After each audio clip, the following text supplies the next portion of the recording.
Hey everybody, it's me, Al, over here at Al's Motorcycle Shop again. We're here back here on the bobber. If you want to take a look at the bobber, I got a few things mocked up on it. I've already put the transmission in and the oil bag on. I've got the seats just sitting there and the fender's completely done now. Taillight's on. So next what we want to do is to put the motor in. We're just going to put the motor in and I'm going to show you how to put a motor in. So okay, so if you want to step over here, cameraman, we've got a shot of this motor, and we'll start on this. All right, yeah, today I got my cameraman back. All right, everybody say yay, cameraman. Okay, here we go. What we're going to do is we're going to have my little motor helper here, and we're going to lower this down here. This makes the job a little bit easier, I'll tell you that right now. And sometimes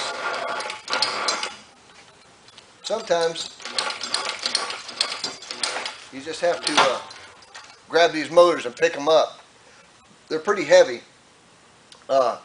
If you have somebody help you put one of these motors in, the best thing to do is to get these two fingers inside each one of here and here. One person there and then one person back here on this. And that way it's easier to pick the motor up like that instead of trying to put your hands on it. But if you pick it up yourself, you just want to hug it like this and put it in. But I've got this overhead crane here, so we're going to use it and save my backbone, hopefully. But anyway, we're going to slide it out of the... As soon as we get this up, oh yeah, there we go, okay. We got the motor free and clear now. It's off the motor stand. So now we're going to drop it in the frame. So we just pull it over here. You want to come around this way, cameraman, where we can see it. And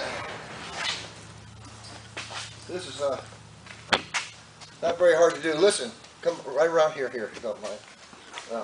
These motors, now when you put these motors in, okay, they always go in on the right side of the bike, on Harley motors, almost all of them. And the reason for that is because you've got your exhaust manifolds here on your heads. See, they're on this side. So if you try to come in from the left side, you're going to get hung up on, you know, the frame and everything. And it's just a lot easier to put them in this way. So we're going to just try to set this thing in here. Let's see if we can.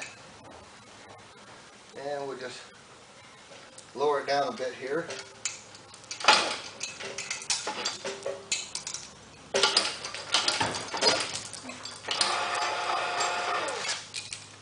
Okay, and you see how easy that was? That's great, man. It's so easy, but you just have to put it in from this side and not the other side. Try to remember that. If you're doing this by yourself, like I said, just grab it around here, you know, and sometimes it's easier to put it in by yourself than to have somebody help you. But anyway, this is Al over here at Al's Motorcycle Shop, and we just put our Shovelhead motor into our bobber, and that's about it. Over and out. Woohoo! Adios. Okay, we got the motor in, and I went ahead and put a couple of bolts down here, and I've got if the cameraman can zoom in on these bolts I used here. These are socket head type of bolt. I don't know if you can see it that far away, but anyway. They're chrome plated and they're socket head, you know what they say. Chrome won't get you home. Anyway, I use chrome. And they look good, and so that's what I used. Anyway, so what we're going to do now, after we got the motor in, we're going to put the front end on, okay? So we're moving forward with the motorcycle. It's almost starting to look like a bike now. They never look complete until you get the gas tank on. When you get the gas tank on, it really starts looking like a motorcycle then. Yeah, that's what we want. So anyway, we're going that direction. So we're going to take, and we got this front end right down here. If you want to take a look at this, this is what we're going to use. This is why it's a bobber. See, it's got the really short front end. This is a Springer front end. It's an aftermarket DNA Springer front end. They're real inexpensive, and they ride actually pretty doggone good. Way back when I had my 45, back in 1968, when I had my 45 chopper, you know, I was 18 years old. I thought it was real cool, you know. That old Harley Springer front end to do this going down the road, just a bouncy. Well, these DNA front ends, they ride a lot better, actually. I guess they learned a lot from how to make Springer front ends or something. But anyway, we're going to go ahead and try to muscle this sucker in here. And we're going to pick her up here. Here we go. All right, now I've already got plenty of grease in the cups and everything. So we're ready to put this up in here. All we got to do is,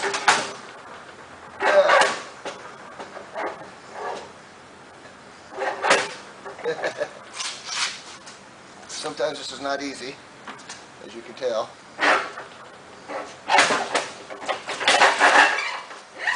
Okay. Now we got that in. We're going to drop the bearing in next. And now the nut, we're going to put that on, get that going. And these have got a lot of thread on them. Get over on this side so you can see me. If I can snake my way through here. Yeah. Alright. Hello. Anyway, these nuts have got a lot of thread on them. Because after you put this nut on, we're going to pick it up and might make it a little easier on us. And we're going to screw this down as fast as we can before I run out of energy. One more time here. They have to have a lot of thread on them because they got a cap that goes on the top. Now this nut, this first, let me explain to you. Almost out of breath here. This nut right here, this first nut we put on, it actually sets the thrust on the bearings. The load on the bearings, the bearing load. So if the front end's not too sloppy or it's not too loose, that's how you adjust this first nut. And after you get that on, what we'll do is this is getting kind of cramping here. After we get that on, then the cap goes on, right? And then the cap nut will go on the top. And then all you do then after that is you put the handlebars on and that's it. So that's Al, over and out. Yoo-hoo!